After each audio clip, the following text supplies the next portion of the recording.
Week 3 is here.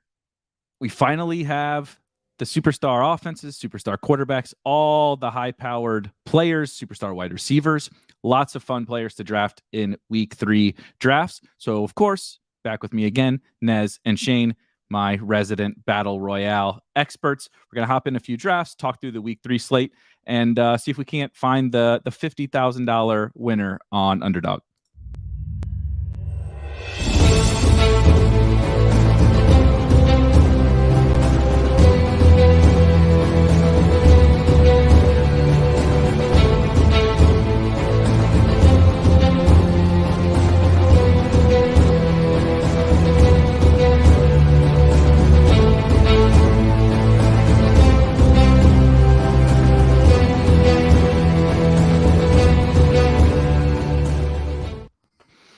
All right, guys.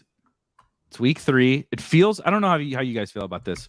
It feels like it's both simultaneously the season started yesterday and also like it's been like 10 weeks or something like that. Maybe it's just because my Twitter timeline is so flooded with, Kyle Pitts, he should just retire is what I've learned. If you drafted Trey Lance, this was bound to happen. You're a moron.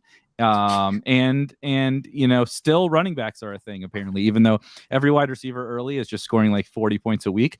The people can't give up their running back. So I'm both still very excited for the rest of the season and mentally exhausted from the first couple. I don't know how you guys feel. Yeah, we are. It's a gift and a curse with all of the data and info that we're exposed to. Like, I love it. I love knowing all this stuff. But yeah,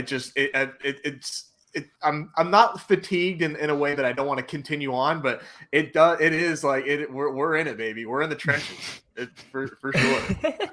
To me, it's like I think I now understand what it was like to be these people a couple years ago, because before, like, I'm just like, I was this casual person that would overreact after one or two games, and now I'm sitting here like, wow, I wasted a lot of energy doing that. And now I'm just going on Twitter, watching the cesspool of Twitter. And it's just,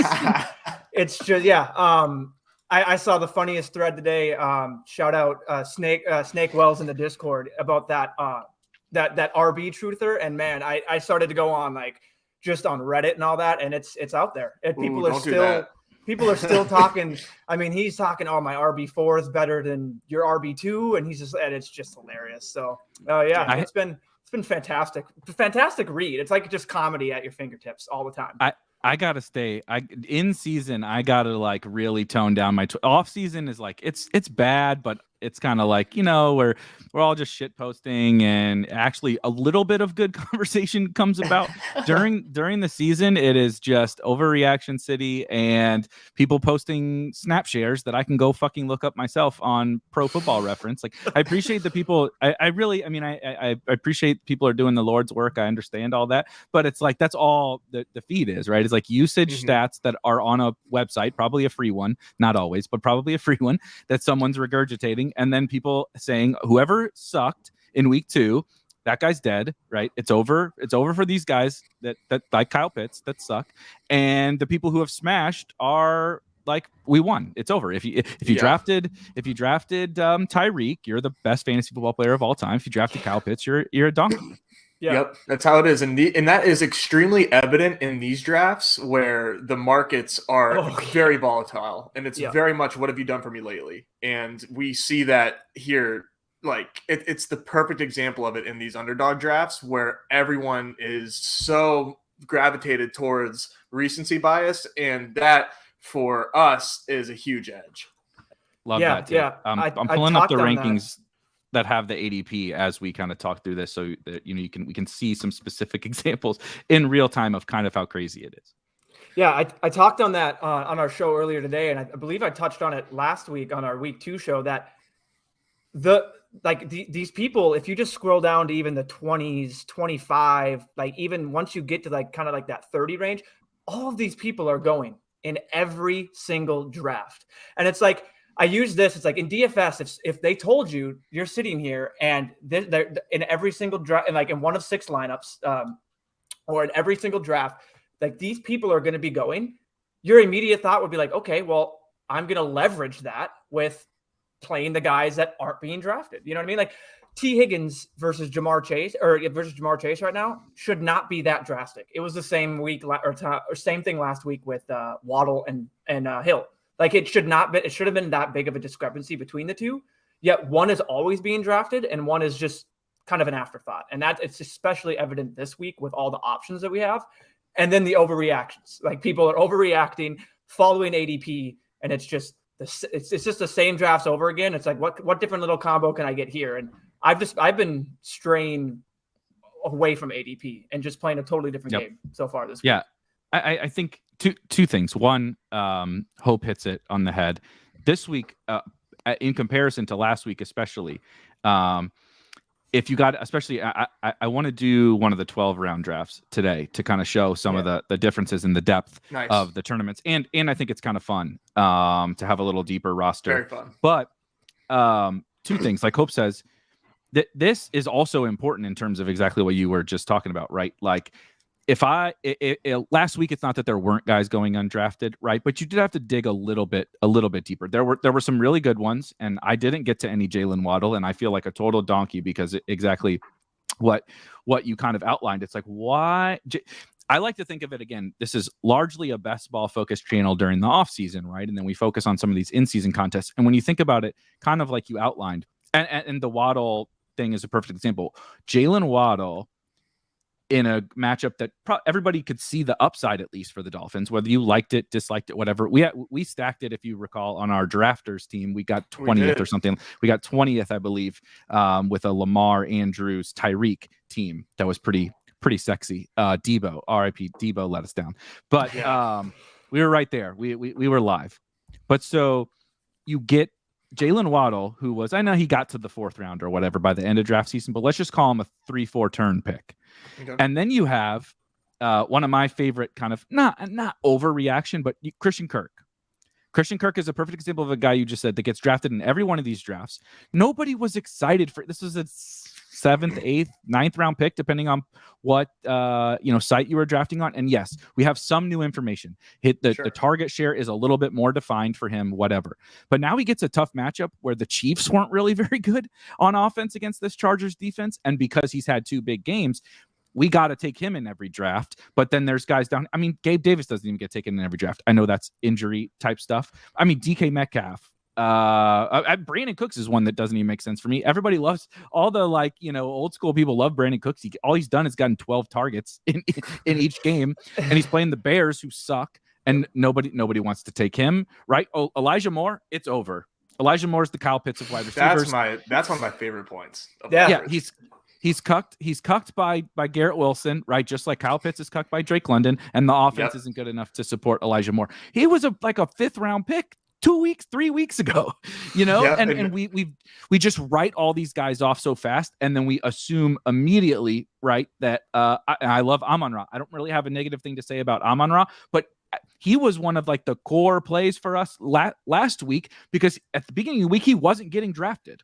Yeah. Now he has the 40 burger, and he's the 10th overall, 11th overall pick in drafts. It's like the sways are so big, and I think this format is why I'm excited about it, is because there's no other format you can take advantage of that, right? Like even in DFS, that stuff doesn't exist. It does not at all. Like DFS, obviously because of there's the fact that it's salary based traditionally, but I will say over the course of, I'd say last year and maybe a little bit 2 years ago, the field was noticeably sharper, where we weren't getting these wild swings in ownership, where before we could project and be oh, well, this guy just had a bad week, so the DFS player is going to fade him. That really doesn't happen on DraftKings anymore. The fields are very, very sharp. Here you see it evidenced right in front of our faces. There are things to take advantage of. Yeah, one of my favorite things, if anyone just is getting into this, just one of my favorite things, just to see the discrepancy, is I just go by, I get my Vegas totals, I just type in the teams, and I just see who is even available. So I type in the Bills, I see who's even being drafted on the Bills. I like it's just Stephon Diggs and Josh Allen. Just him. Apparently, it's only them. They're the only 2 people that can score the touchdowns. We saw it last week. It has to only happen again. Josh Allen does not throw to anyone else. He doesn't run it in. Nope, can't do it. That's the first thing I noticed. I went down then with the Vikings. The only people being drafted, JJ and Dalvin Cook. It's Thielen, we were talking, it can't happen. KJ Osborne can't happen. Irv Smith had that drop. No one's going to play him. Kirk had, well, you don't even get me started on Kirk. No one's going to play him. Like, they play the Lions, people. They've had 2 good games. They were the America's team, hard knock. They're still the Lions. Let's people are overreacting now on just on team records and everything. But yeah, I like to go up and down that and just see that. Like, you see the Chiefs, it's only Mahomes and Kelsey, only ones, none of the wide receivers, none of the running backs. So just going like that, I just go down and identify that, and then you immediately have your points of leverage. Like it's right there, and then you can just kind of start drafting. And you need to you do need to draft and see how they play out, because once you get in there and you're faced with, Derrick Henry at pick 20, it's like, do you take him? Do you not? It's like, I know in your article, it's like, you didn't even like to take him, but at some point, like, this guy was getting taken in the first round. What point do you not? So yeah, it's just so interesting, especially when I typed in the teams and I did that just to see, like, apparently the market only thinks they can score this way. Like, Jamar Chase is the only one that can score. And then Joe Mixon, who I think is criminally undervalued this week too. So the running backs are really interesting.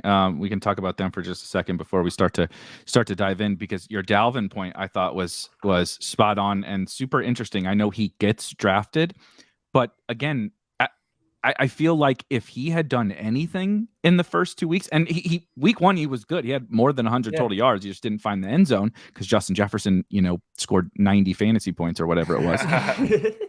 But he goes 20th overall on Underdog against the Lions. We have been just like wash, rinse, repeat running backs, especially those who catch passes like he does, right? Get the goal line work, get the majority. He's a borderline workforce. Madison will steal a series here or there. That's a workhorse in modern day NFL. Yeah, right. That's a workhorse. Yeah, he's not going off the field when someone needs to catch passes. Like, he's going to be that guy. So yeah. The only if he gets tired, that's the only thing, right? I think we talked about that last week. Is like he's human. If he gets gassed, okay, he'll come out. But other than that, he's gonna be out there.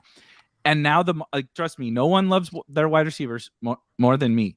But this is a workhorse running back on a good offense. I know they look like shit against the Eagles, but a lot of people are going to look like shit against the Eagles, especially when Kirk is playing like that. But 20th overall, and now we're taking Jalen Waddle. Again, love Jalen Waddle. Undrafted last week. Now we're taking him in front of Dalvin Cook against literally the number 1 defense in the NFL. This is the Bills stuff is also really fascinating to me, where Jalen Waddle has the big game. We're excited about the Dolphins. Nobody was fucking excited about the Dolphins really after week 1. Tyreek kind of, right? Waddle had 5 targets or something like that in week 1. He has the big game with 1 million targets in a good matchup. The Bills are not a good matchup for opposing offenses. I don't know what more we have to see them shut down the Rams, completely embarrass the Titans. And they've been like basically only the Chiefs like over the last year and a half have like really lit them up on defense. They're an awesome defense, but we're chasing the Waddle points. We're chasing the Tyreek points. And I'm not saying you can't draft those guys. Like if I take Diggs or whatever, we start to think about that. But just the Waddle price going from undrafted to now he's like one of the top priorities at wide receiver in a bad matchup. Those are the things in this whole market that are like wild to me. Like why is let's see, Mike Williams just I know Keenan kind of came back to practice today, but Mike Williams is playing the Jags. I don't know if anybody's seen the defense for the Jags. Yes, they shut down the Colts. Jags defense got lit up by Carson Wentz. Justin Herbert, if he plays, again, also if he plays, is going to light them up. Yep. And Mike Williams, again, was a 2-3 turn pick for most of the summer. And I like to go back and reference those things because, when we get to week 10 and we're doing this, it'll be a little bit different. But in week 3, it's like, honestly, what happened in those first 2 weeks is like 10% of the equation. Maybe if that. I don't know. It's a small number though. 100%. It's interesting to think like if the Miami games were flipped, right? Let's say they go nuclear week 1, yes. Week 2 they're muted, and now they're coming into Buffalo, who like I'm definitely like a little weary of this matchup. It has a nice Vegas total. It's not something that I would be like playing one way or the other. 52 is high. I would probably take the under just based on that, but I'm not touching that. It's like you said, very tough matchup. And for them to get this steamed is so much. It's so obvious that this is just straight recency bias. So playing these drafts do get sharper as the week goes on. I will say that. Yes. But right now, it's so obvious, like what everyone's thinking, and you can really take advantage of that. Yeah, I agree. Like, and this isn't to say like we all know, like for us to come out here and say they can't do it. Like Tyreek can do anything. Like he can break the defense. We're not saying that. We're just what you're saying is so it's like I love that what you said is what happens if we flip the weeks basically and people did it on week 1 versus week 2. It's so important to your quote where what have you done for me recently? That is all these drafts are. And if you can take advantage of that and just not go on your recency bias and just understand, because it's literally what have you done for me recently? Leonard Fournette, he plays the Packers. Yes, I get the Packers have a quote unquote good run defense. I know the players that they have. Like trust me, I know the Packers. Why is he still just down there at 30? Like the Bucks have shown they gave him 24 carries. It's everything that we wanted to. Yes, it didn't work out, but he's the guy. Like that is quote unquote. There's not many true workhorse backs left in the NFL. He is the workhorse back in the NFL, if you ask me. And it's like he's just going. It's just free. It's because of what he did last week. Like Aaron Jones, if he didn't do what he did, like he's barely pushed up to 28. If he didn't do it, I bet he's probably down by Fournette, and it's not even that big of a jump. But like, I bet he's undrafted. I bet if Aaron Jones, even if it was, so he just went nuts, right? I mean, 30 fantasy points for especially a running back nowadays is crazy. Yep. It's only happened 3 times in 2 weeks, and 9 wide receivers have 30 plus point games, and 3 running backs do. So when you do this, it stands out even more as a running back like Aaron Jones. If he didn't do that, look at week 1. I don't remember specifically his ADP in these contests last year, but it probably wasn't, or last week, it probably wasn't super high. I guess they played on Sunday Night Football, so not quite the same thing. He was free on drafters. He was free on drafters. That's what because look what happened in week 1. The same point about like if we flip these things, where would Aaron Jones be going? The 30 burger, like we've forgotten week 1. We've like the only people that have stayed high are the true superstars, right? Cooper Kupp, Justin Jefferson, whatever. Even like Jamar Chase, you'll see slip sometimes because he had the big week 1 and then he didn't have the big week 2. Now his floor is high in terms of ADP. He's just never gonna fall because he's Jamar freaking Chase. But there are a lot of guys who, when we kind of get outside of that top 5 or something like that, I guess now you probably have to throw Diggs into there to make it a top 6, maybe Devontae. You get outside of that, and like, I mean, shit, even Christian McCaffrey is going 12th overall, and he was the consensus 101 or 102 for like a really long time. And again, I'm not even saying that's right, wrong, indifferent, but there are examples, and we could like run down this whole fucking board and talk about this for like 2 hours about like, well, this guy was the 102 3 weeks ago, and now nobody, and so I think that's just the whole point for this first like even like 6 or 7 weeks. Yeah, my favorite example would be is if Nick Chubb was on this main slate, where would he be going? If Nick Chubb was here, I legitimately think we would probably see him. If you'd probably see him on that first screen. Like you would, people would be like, "Oh, we gotta do Nick Chubb." So, and to that point, I got a Discord chat. I mean, just you want to talk about just crazy, Cooper Kupp, Jonathan Taylor, and McCaffrey team. So that's just. I don't know. These drafts have been crazy, and people are they're jumped the shark. We have jumped the shark. That is jumping the shark. You should not get that team, but yeah, I love it. Every week we're gonna see something like that. But yeah, this is a good comment. I was looking at this as well. To kind of put a bow on some of the just strategic elements, Hope brings up a really good point because. You do want to, and so for anyone just listening, Hope says, I do think there's a point where it's too far down the board because you do have to hit the nuts to win these. So 2 things about that are both what she's saying and a follow-up point. Most teams that are drafted are super teams. And so that's a part of the depth of the board is important.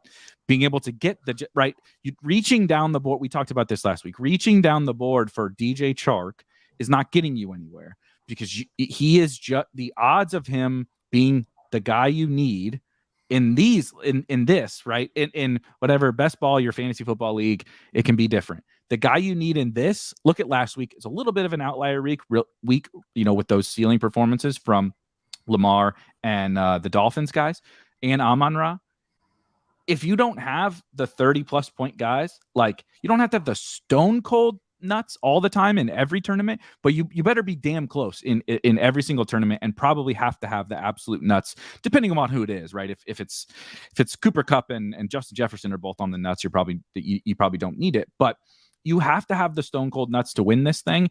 And there's a level where it doesn't make sense anymore to be unique, right? Because you're just cutting off your nose to spite your face. You're like, oh, look, I'm unique, but yeah, you just punted off $5. You just donated, you just donated. And then the other thing is about the needing the nuts to win this, which goes a little bit to what Hope is saying and what a lot of what you guys have said, but to the Tyreek, using the Tyreek and Waddle thing as an example.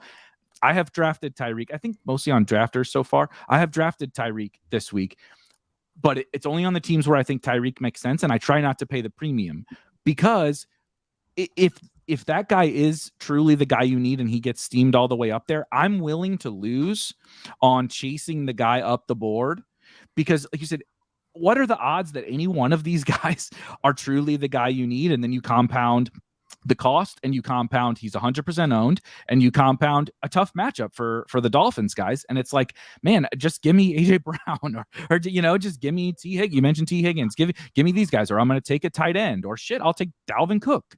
I'll do those kinds of things and just try to pivot a little bit, as opposed to chasing the shiny new toy up the board.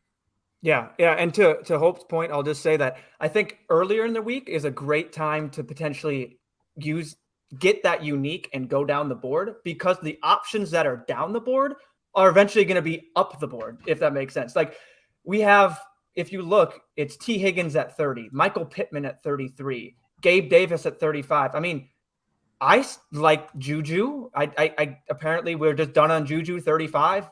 Hollywood Brown, 81 snaps last week.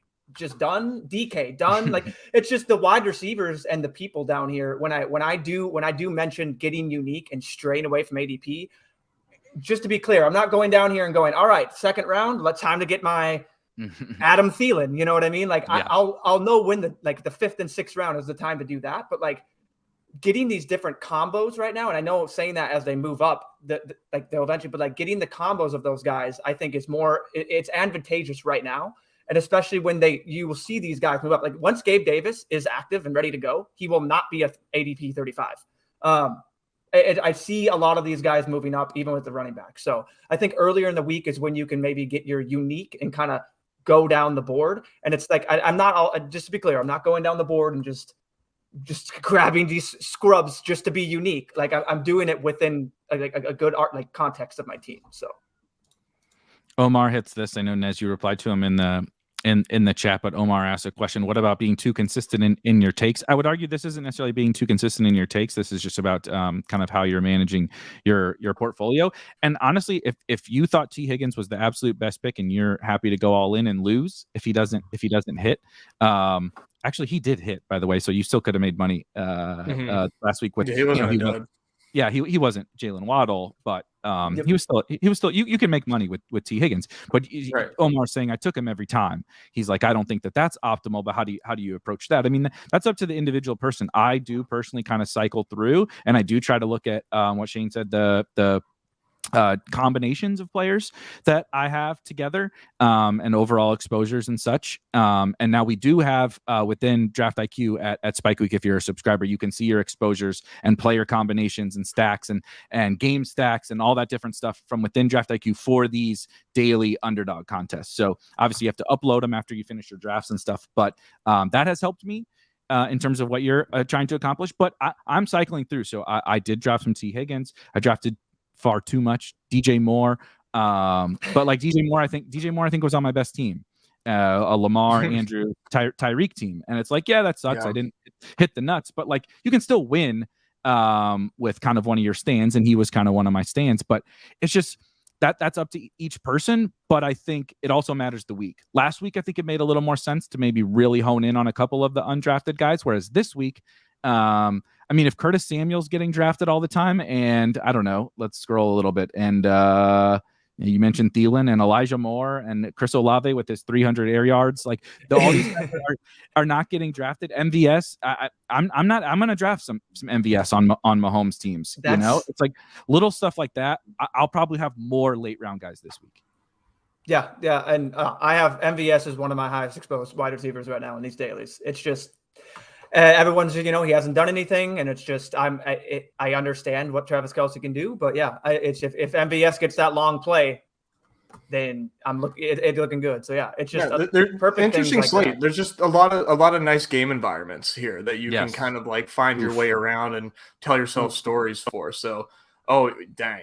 I don't want to sit here with that. I don't want to sit here with that. We talked goal line stand lobby. We talked for a little too long. We can hop in a regular because that'll fill fast, obviously. And there it goes. If we have to stick to these, that's totally fine. But have you guys done any of the what is it, goal line stand? I wish they would stick to the same name, because then I'll remember it. They switched. So the week one they had the Hail Mary single entry. Then they switched the Hail Mary last week to like a multi-entry. It was like that $25, like 60 something. And then they finally they heard us, and we were like, hey, we want at least one single entry out there. And they switched the single entry to the $50, and then they moved the $25 to the goal line stand. I know that's hard to follow, but they just switched the names of the contests back to the original thing, and then added a new one. If they're listening, I think it would be kind of cool to have a $5 12 person lobby. I think people are like a little spooked by this 12 person lobby. It's so much randomness and luck kind of associated with that. So if you get a bad draw, if you feel like you got a bad draw, then like you're like, oh dang, I just wasted money and I don't feel like pumping in $25 over and over. $5 12 person lobby, I think, would be a hit. I would be very into that. Totally agree. Me, it's just much more fun to just bang these out because they go so fast and they're so fun. My also like big belief in best ball. I'm not going to say anything negative about Best Ball Mania or any of these other tournaments or whatever, but like in terms of the fun factor for the community as a whole, I mean, look at what happens with the puppies and the whatever the other one was that would fill in like 2 hours that they did the no rate. The palm. Yeah. I mean, the people love those lower stakes ones because it gives anyone, no matter your bankroll, the ability to draft a bunch of teams. Exactly. And I feel the same way about these weekly tournaments. I know it caps a little bit of how big they can get, but I still think it's for the better right now, at least. Definitely. I think it's funny. We were talking about recency bias. Hold on, we're on the clock here. Yes. Diggs goes one, Tyreek. So I'm going to make a pitch for Travis Kelce. I was going to say, I like Travis Kelce a lot. It's either him or Allen there for me. I'm open to either. Nez. I'm taking a bunch of Kelce. I love Kelce. Taking a bunch of them. Yeah, and I like Allen as well, but I'm not sure that I think that there's like we were saying before we got in here. I like the game environments here, and you can kind of still find your way around quarterback if you don't get Josh Allen.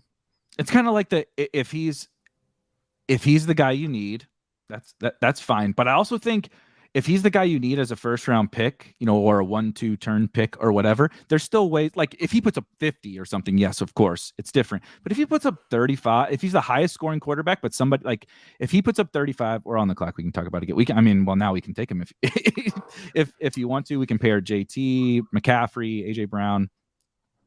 Nez, what do you think? Man, I feel like Jonathan Taylor is probably the smartest pick to make here. I can do it. You want to talk about like the way that markets have shifted. This was the consensus 101, 102.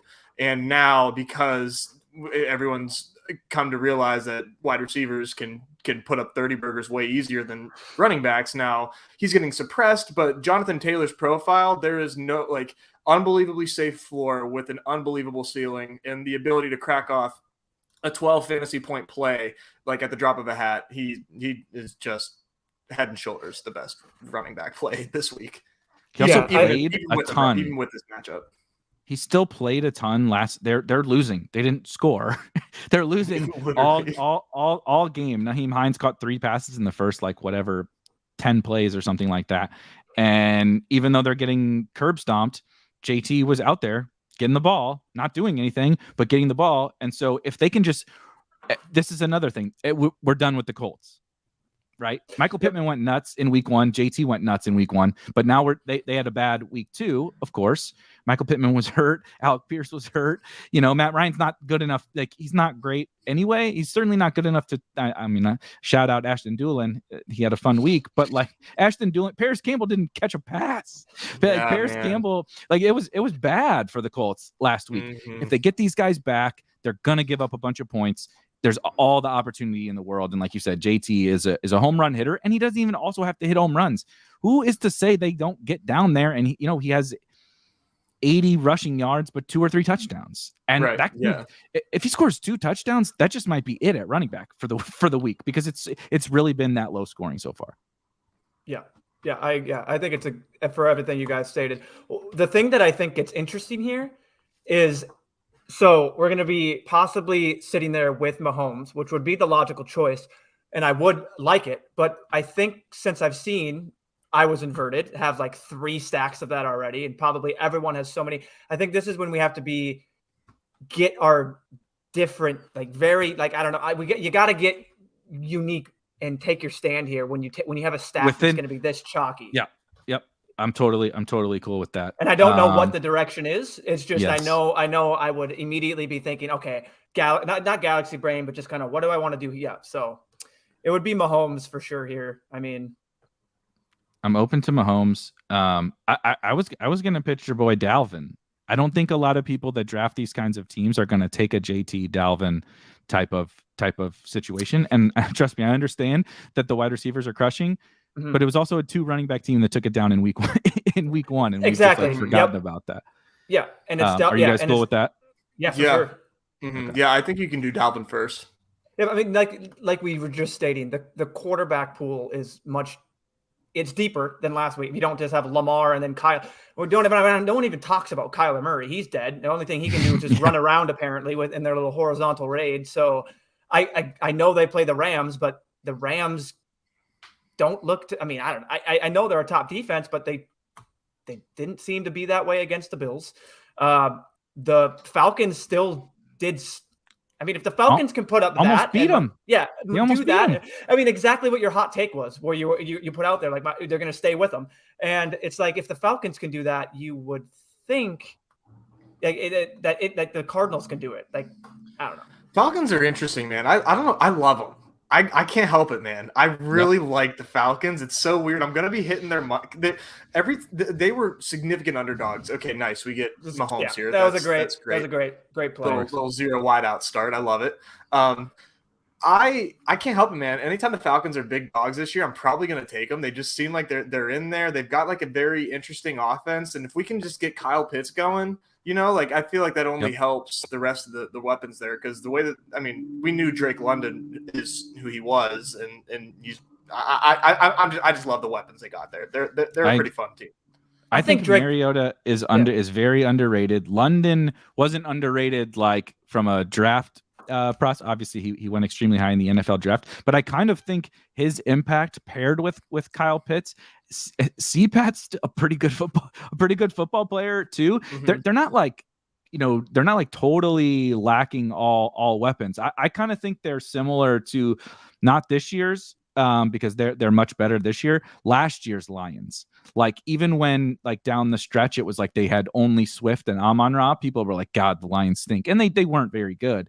But it was like they're just punchy enough to like hang in there with these teams. They should have beat the Saints. They could have beat the Rams. They could be 2-0 right now, like with very little different happening in their with the Eagles 2 games. Yeah. Very interesting. Who did they beat? Someone last year too. It was a gigantic upset. I forget who it was. Whenever they won. Dang it, that's gonna bother me. I just brought the line. Are you the Lions or the Falcons? Lions last year. The Lions beat the Cardinals. It was. They beat the shit out of the Cardinals. I stacked the Cardinals. I stacked the Cardinals at the DK live final. I brought it back with Amon-Ra. Amon-Ra's going nuts, and I'm just sitting there like twiddling my fingers, like, okay, Kyler, like, you're down by 21 to the Lions. Are we going to start scoring some fucking fantasy points or what? Nope. They lost by like 30 to the Lions. Yeah, beautiful scenario. I think we have an obvious stack. Although we have JT. Yeah. How do I? That's I didn't think about that. I mean, we could do Pittman, but I don't know how you. I don't really like the JT and Pittman. I'd prefer not. I think we really want to give the JT like wins the slate outcome for the team. Yeah, I think it's viable, but I don't want to do it. Yeah, exactly. So I mean, we're just talking about Hollywood. I kind of like going off the board with 2 wide receivers here. 2 undrafted guys. I don't really have a strong preference on who that is, but do you guys have any favorite guys? I'm okay with going Juju if you like just as an option. I think that I like we've kind of talked about the way that teams' tendencies are, and it seems like the Chiefs are going scorched earth if they can. Like I think that this is a team that does not against the Colts. I don't think they're going to take their foot off the gas if they get up. So I'm kind of looking at teams like that are just looking that even if they get up, you're not really too worried unless it's the Bills who are just embarrassing professional teams and taking and pulling all starters by the third quarter. Like you do not see that. You don't see that. It was a preseason NFL, game, man. It was a preseason game. Against the team that won the AFC. They won the AFC last year. The Titans were the fucking 1 seed and they got curb stomped. So I'll make a pitch for Gabe Davis. And then I also think there's like some kind of like leverage points, right? AJ Brown goes really high, but Devonta Smith is undrafted. We talked about Elijah a little bit. Gabe is probably my choice. I feel like in this build, we really need like touchdown upside, and I think Gabe has a very he has that build for sure. And I think Gabe's gonna play, but I kind of like doing this, getting to the end, right? We take like even like we have a fairly popular pairing, right? Kelsey, JT, Mahomes. We just go all in that game with Juju, and it's like Mahomes is doing what Tua did last week, right? Mm-hmm. And those guys are the guy you need. Maybe JT punches in 2 or 3 touchdowns, and we're good. Then it's like, okay, other people are going to have that, right? We're not the only people that stack the Chiefs. Shocker. Yeah. So how do you find your way above those teams? It is the undrafted, getting some kind of undrafted guys and the questionable guys. Right? Gabe Davis probably has the highest fantasy point game out of all these guys. Him and JT have the highest fantasy point games, from a ceiling single game perspective out of all of them. And he goes undrafted. So take him. If he doesn't play, we can pivot to the next undrafted guy, in your rankings and swap him in. There's not a ton of guys who have the Q tag, like, in my opinion, that will skyrocket if there's positive. Like I think where Pittman is already kind of being taken as if he's going to play. I don't think if we get good Pittman news, he's going to skyrocket. If we get good Gabe Davis news, I think he's going to fly up boards because people are now like obsessed with it's best ball mania and Battle Royale streets now. And I think we could see a Gabe Davis just rocket up draft board. So early in the week, I'm trying to take a ton of Davis late. I can see him being in the winning lineup with like a late Jonathan Taylor somehow. It's just it's easy to see how these winners are won, and it's through like value getting through in the drafts a lot of the time. Definitely. Travis asked a good question. He was in the draft with us and says he was setting up a Raiders stack, but then Lamar, which makes you feel really stupid when you do these drafts. And this happens all the time, and it's so tilting. It's like, well, I wanted to stack Mahomes, and then Jalen Hurts and Lamar are there in the last round, and you're like, what the fuck just happened? Why do I do this? I could have taken whatever AJ Brown instead of Brandon Cooks on this team. Like I literally just punted off $5. But he says, would you just take the naked Lamar or stick to the stack? What do you guys think? I would take it in a terms of if you're building your portfolio, even if you're not, I would take Lamar.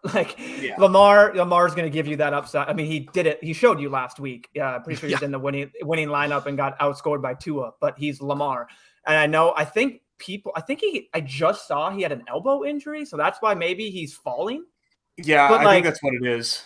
Is that news blurb? I thought I also saw Harbaugh say he's playing next week. But he did. Like, I'm not worried about that. Yeah, but I think that might have been the only thing that did it. Lamar is. I mean, you don't need to harp on Lamar. I mean, he just has such an odd. Like he just has such a unique blend of a high floor, high ceiling guy that just makes so much sense in these. Where like if another quarterback gets home, like Lamar doesn't necessarily bury you if he doesn't match that by 10 points.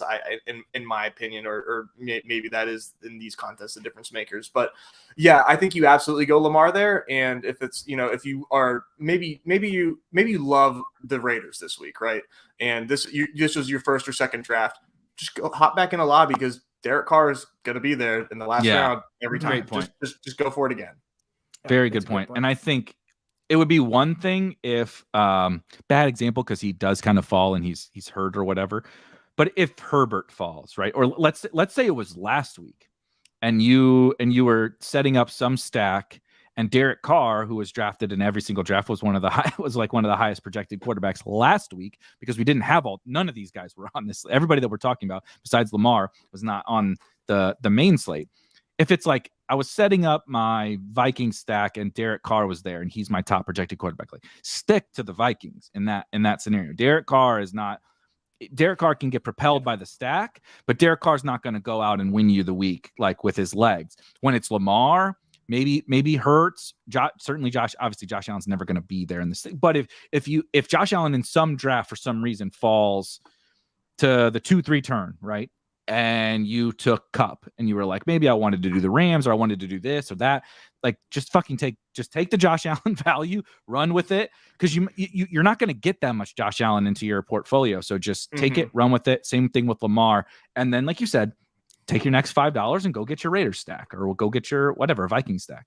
Yeah, definitely take that advice to heart. I think it goes back to a point that you made during like best ball draft season, Erik, when you were talking about like the non-quantifiable skill of drafting. Like that is that is a gift that fell in your lap. You need to take that and just hit it again if there's a stack that you want, because that is you cannot pass. That's insane. I can't believe he fell to the last round. I don't know how often I'm going to see that on my own. Yeah, it really pisses me off now. But I'm glad you brought that up, because I actually think as best ball and everything gets smarter, and it's getting smarter at like a freakishly rapid pace, and so are these contests too. And we'll see later in the year, when the casuals don't feel like losing anymore, and it's just a bunch of the good sick fish, out there drafting against each other. We won't have quite as crazy of ADPs and stuff, and the ability to on the fly create good teams no matter the room you're in, and create kind of the best team you can create in that room is like so powerful. And not sticking to like, here are my rankings, here's the player I like, right? It's like you said, when Lamar falls to you, just fuck it. I don't even really love Lamar this week, like relative to the other quarterbacks. But if that happened to me, I would just take Lamar in the 6th round and be happy and move on to the next draft. And I think people just tell me who to take. People want just tell me who to take, or give me the rankings, and all that stuff's important. But I think the biggest skill, especially in these, because they go really fast, even in best ball, it's like at least I got a few minutes to wait, and figure this out. In this, it's like, dude, you got like 1 minute between picks, and if you can't like think on your feet, then you are going to be at a little bit of a disadvantage. Yeah, 100%. Like they go pretty fast. Drafters, should we do a drafters draft? We had more success on drafters. I would really like to see what the drafters lobbies have been like. I haven't entered the drafters yet, and I want to see if they are kind of going through the same motions as Underdog is, where it's just all the guys. It's just literally sorted by points scored in week 2. I would have won my whatever it was called, the winner takes all, except when the app lagged, I told Nez it was actually me switching from LTE to Wi-Fi, and then it switched to a Wi-Fi that apparently wasn't mine, so it wasn't working. And I set up the Lamar. I had Diggs, AJ Brown, and Jefferson. So, and then all of a sudden I was going to go Lamar, and I already had Andrews too. I was going to go Lamar and Tyreek Hill, and I lagged out, and I got Herbert, which wasn't bad, but I didn't have Lamar's week. I did it all, and I would have won that 22 winner take all. So that's kind of, it sucks, but Wi-Fi. Yeah. If anyone's drafting, make sure you have your Wi-Fi off or you're not switching, because it's happened quite a bit on these dailies. Well, I can. You guys can attest to it. I can certainly attest to it that both of the times we tried to start this show, my audio has cut out. I either unplug my mic like an idiot. I talk with my hands and shit, and that we hit chords and do stupid stuff. So I can appreciate the technical difficulties. I was just gonna pull up while we're waiting for a few people. If you are watching, we need 4 to get to fill the $5.55 draft on Drafters. I think we talked about this. I really like the Drafters swap functionality is really nice. They did a really good job with that. It's a thing of beauty. It's like my favorite thing that they do. It's so nice. It's really, really nice. And then it does, the underdog ones will fill really, really fast. It can take a smidge to fill the $5 and certainly like the $50 on Drafters, especially it's only Wednesday. Some people still haven't even recovered from week 2 and we're drafting week 3. But so I got 5 teams in on Drafters. They do have a $1. This is another thing I love about Drafters. They'll all you want to come in and just dabble around and kind of learn the ropes and all. There's $1. You draft for $1. Come in. They had a $2. They had a $2 best ball tournament. They're really appealing to every customer, including the casuals. So I was going to try to pull up maybe a couple of these teams. Here's the first one: a Kyler Hollywood team with Cup, JT, Kelsey, and AJ Brown on it.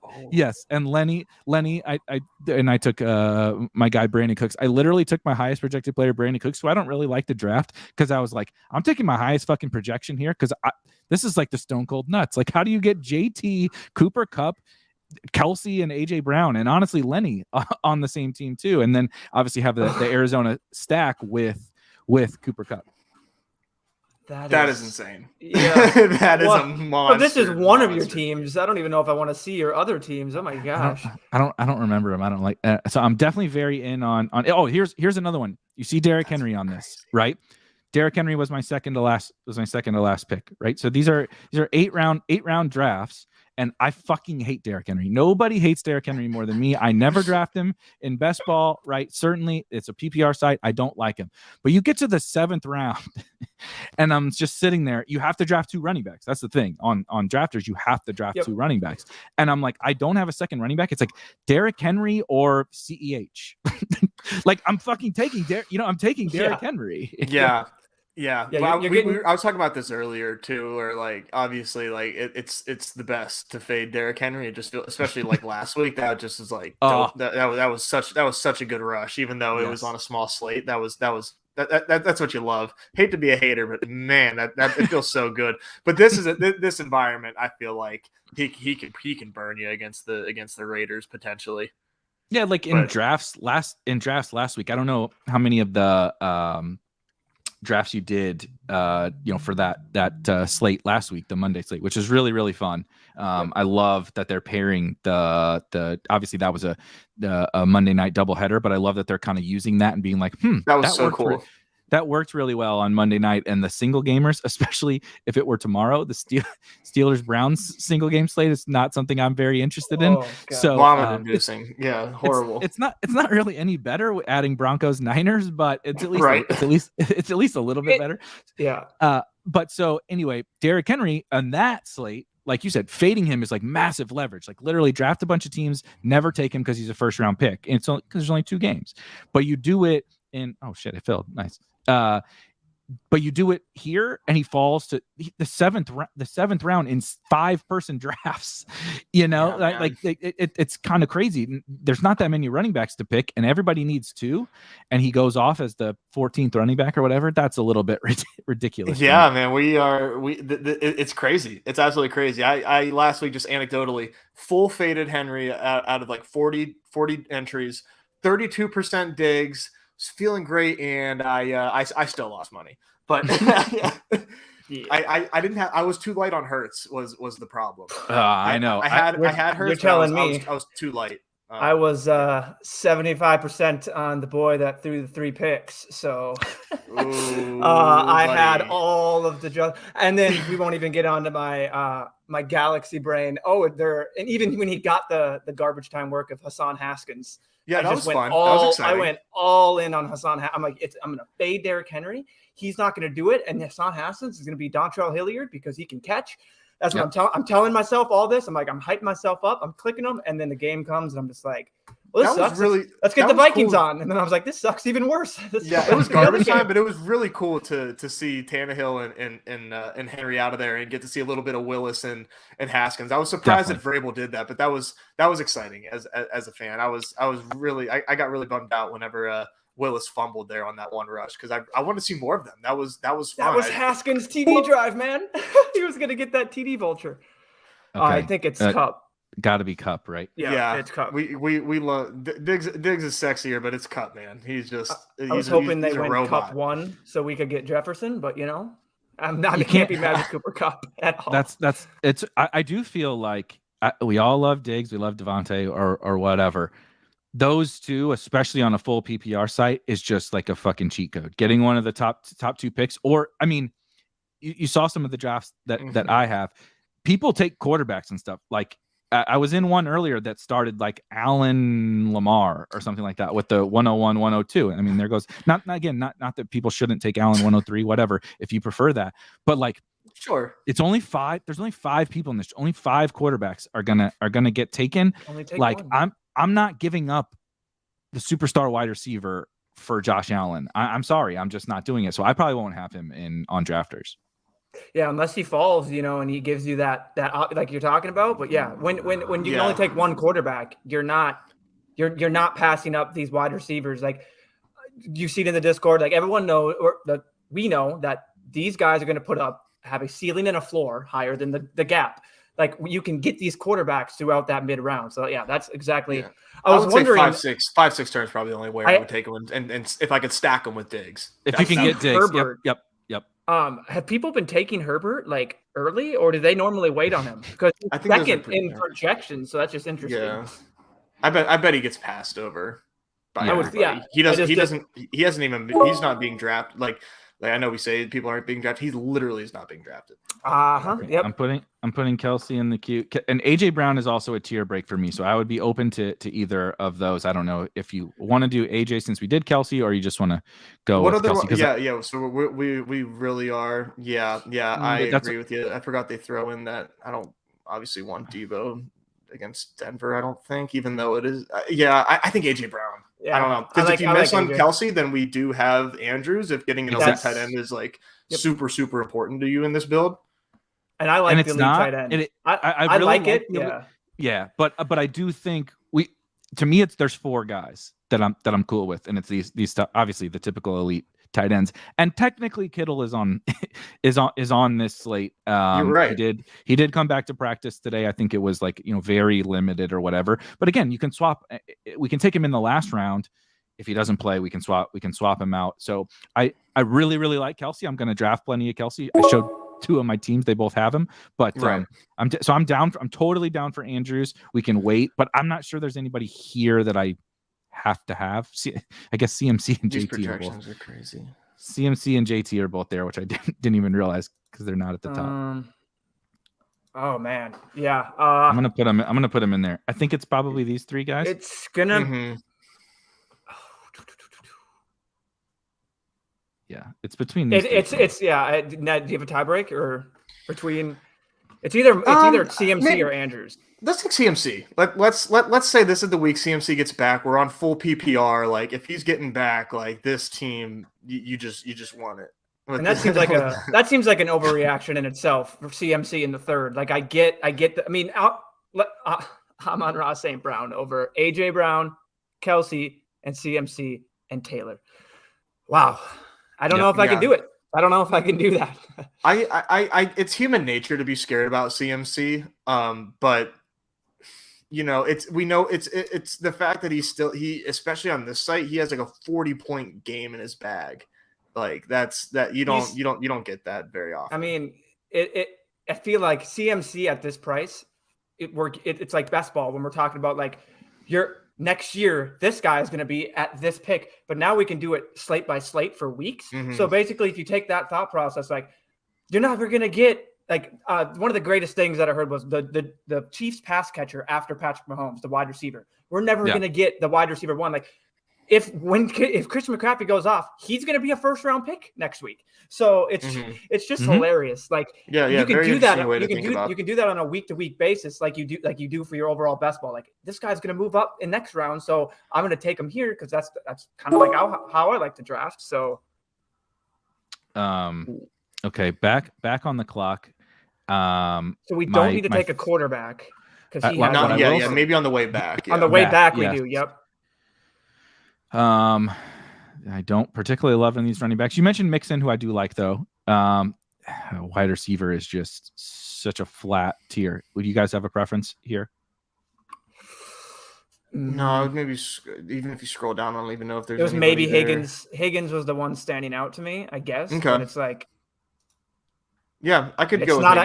It's not it's just to the people there. There's no one screaming at me. It's like this wide open tier, right, of wide receivers where it's super flat.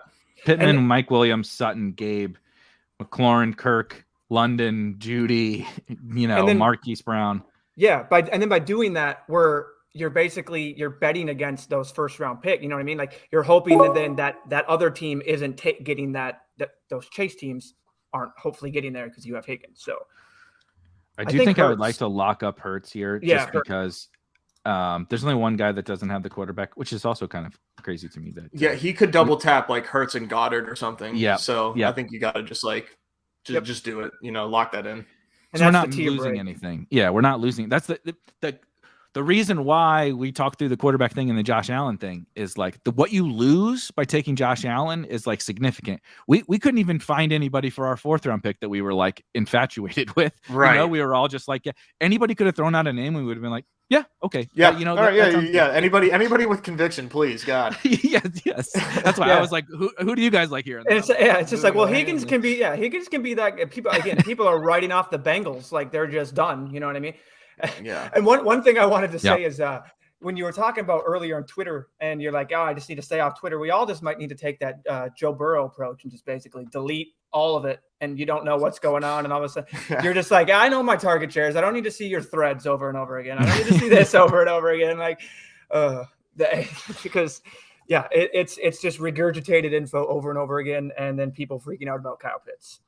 Yep. This is a great point by Silas. CMC has been bad. He also had 100 yards rushing last week, so like his fantasy points have been bad, which is Silas's point. He hasn't scored touchdowns. He hasn't caught a ton of balls because they haven't been in any sort of script where that matters. I'm not expecting that necessarily.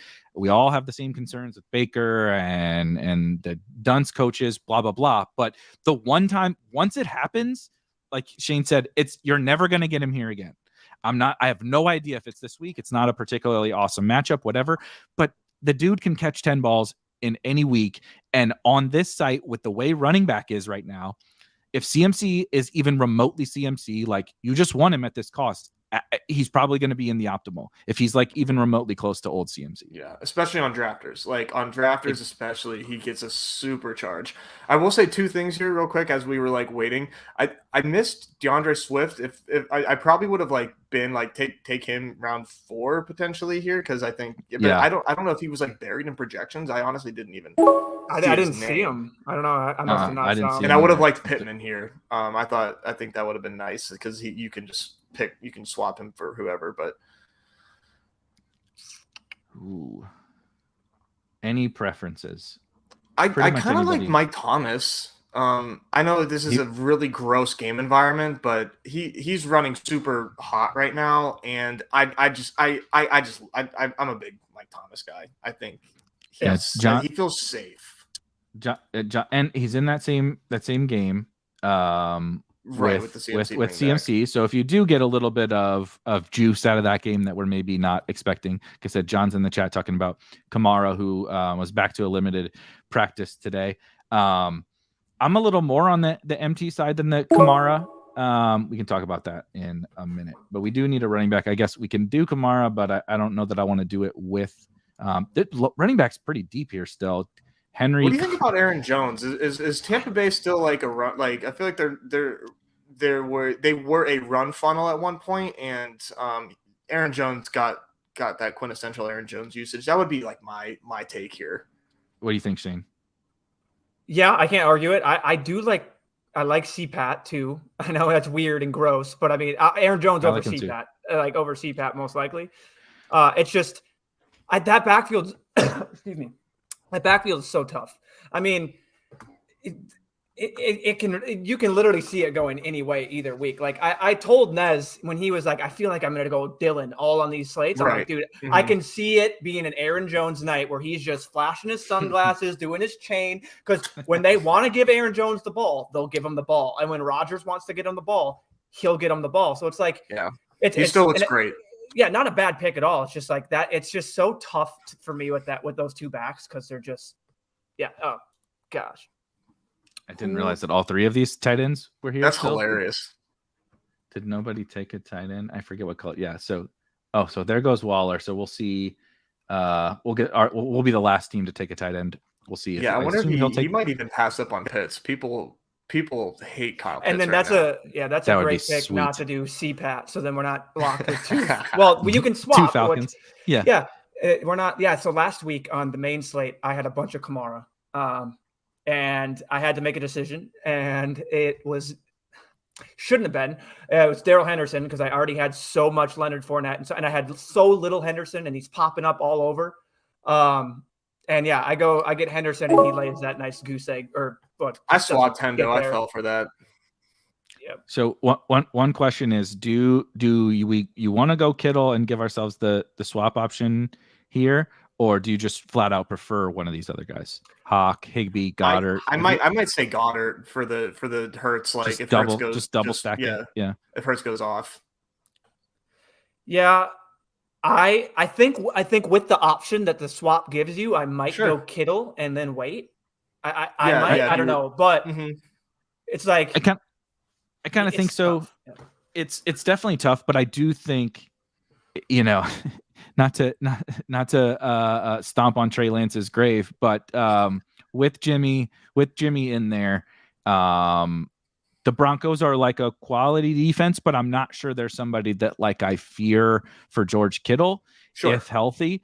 And I just think Goddard is like kind of awesome. Like he's a really awesome football player. I'm not sure he's ever going to put up that week where you're like, shit, I lost because I didn't play good. I didn't have Dallas Goedert. And Kittle might only do it once or twice, but he's probably going to do it, when healthy. And so I just kind of lean there. Again, if they were both healthy, I think I might just say, maybe let's just double stack it and just go in on the Eagles. Hurts throws 4 or 5 touchdowns. But with the swap option, I think that kind of just pushes me to Kittle a little bit. Yep. Yeah, 100%. Right move.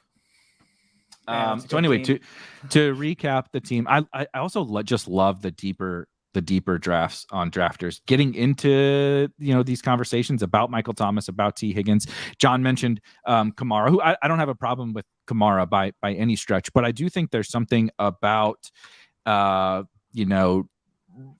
what they've done kind of with Jameis in town and Ingram in town, and they're a little bit pass heavier, but not to the running backs. I just think Kamara is not the same old Kamara, whereas CMC is still doing everything the same old CMC. They just suck. They're just really bad. And I think the Saints might also led offense. the Saints might also be really bad, but I'm not sure that Kamara is going to be the same old school Kamara from a usage perspective. Could be wrong, but that's kind of my general take. I'm okay with being a week late on Kamara is my take right now and how I'm playing it. Yes, versus CMC. I do not want to be a week late on CMC. If I miss Kamara, I can live to move on to week 4. Mm-hmm. All right. Yeah. Anything before we get out of here? Two fun drafts. If you have not signed up for either of those, my housekeeping. If you have not signed up for Underdog, which you probably have, promo code Spike, 100% deposit bonus up to $100. On drafters, same deposit bonus, same promo code. Promo code Spike, get a free $100 if you deposit $100. You guys did a show earlier today. What else is on tap this week? More streams waiting for and more drafts waiting for there's ton of stuff going outside my window right now. I don't know if you guys can hear it. But no, just streaming, hammering out drafts, man, and staying active in the Discord. So if you're not in there, the Battle Royale channel and the Spike Week Discord has been awesome and a really nice place to kind of flesh out some ideas. And we had Hope in there. She was in the comments, big winner in DraftKings and in the Battle Royale streets. So get in there, chop it up with us. It's a lot of fun. Yeah. We stream every day. Me and Nez and John Warner in the chat. We just literally chat in the Discord. So we figured we'd just stream it. So we do that over at our Brad Roach channel. We do it for all. We're going to be doing it for all sports. But also, I just want to plug if you are interested, and even if you're not, the pennant stream that we did last week was fantastic. I learned more than I even thought I could from Chris, baseball on Twitter and in the Discord. He broke down things and made me basically evaluate all of my teams that I've drafted, and I've kind of just pivoted a different way. There's looking to be a lot of overlay in the pennant, so I mean, you can come scoop that. I think we're gonna plan for at least 1 to 2 more streams of just going through those drafting. So we got that. I got team breakdowns coming. Plug in that baseball stuff, because right now it is 13% full, and I think it closes on October 7th.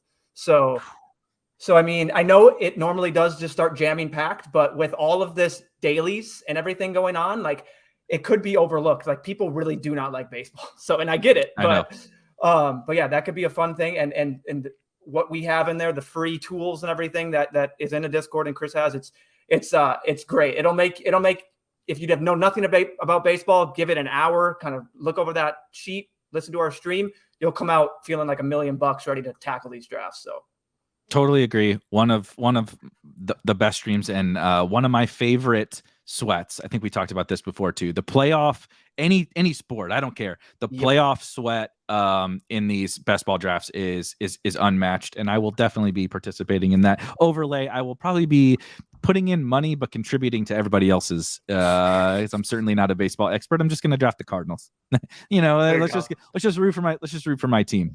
There you go. I will see you guys tomorrow. I'm sure you will see these guys tomorrow, and we'll be back next week, hopefully with a little more money in our pocket. See ya.